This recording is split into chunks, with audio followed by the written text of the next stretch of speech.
News 24।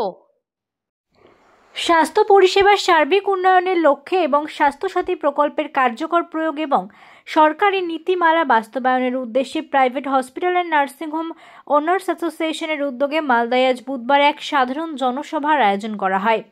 এই সভায় মালদা জেলার প্রায় সমস্ত নার্সিংহোম এবং বেসরকারি হাসপাতালের মালিক সহ সমাজের বিভিন্ন অংশের প্রতিনিধিরা উপস্থিত ছিলেন।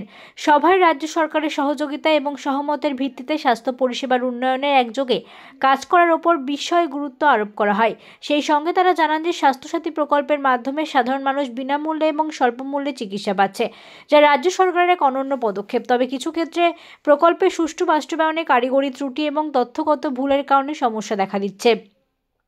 এই ত্রুটিগুলি সংশোধনের জন্য নার্সিংহোম মালিকরা জেলা প্রশাসনের সক্রিয় সহযোগিতা চেয়েছেন এবং একযোগে কাজ করার অঙ্গীকার করেছেন। সংস্থার পক্ষ থেকে প্রধান পৃষ্ঠপোষক এবং শান্তিনিকেতন মেডিকেল কলেজ ও হাসপাতালের সভাপতি মলয় পীর জানান যে রাজ্য সরকারের ভাবনাকে বাস্তবে রূপ দিতে গেলে সরকারি এবং বেসরকারি উভয় স্বাস্থ্য সংস্থার পারস্পরিক বোঝাপড়া এবং সহযোগিতা অত্যন্ত জরুরি। আমরা রাজ্য সরকারের সহযোগিতা এবং সহমতের ভিত্তিতে পরিকাঠামোগত উন্নয়ন করে চিকিৎসা ব্যবস্থাকে ঢেলে সাজাতে চাইছি, যাতে চিকিৎসার প্রয়োজনে কোনো মানুষকে জেলার বা রাজ্যের বাইরে যেতে না হয়।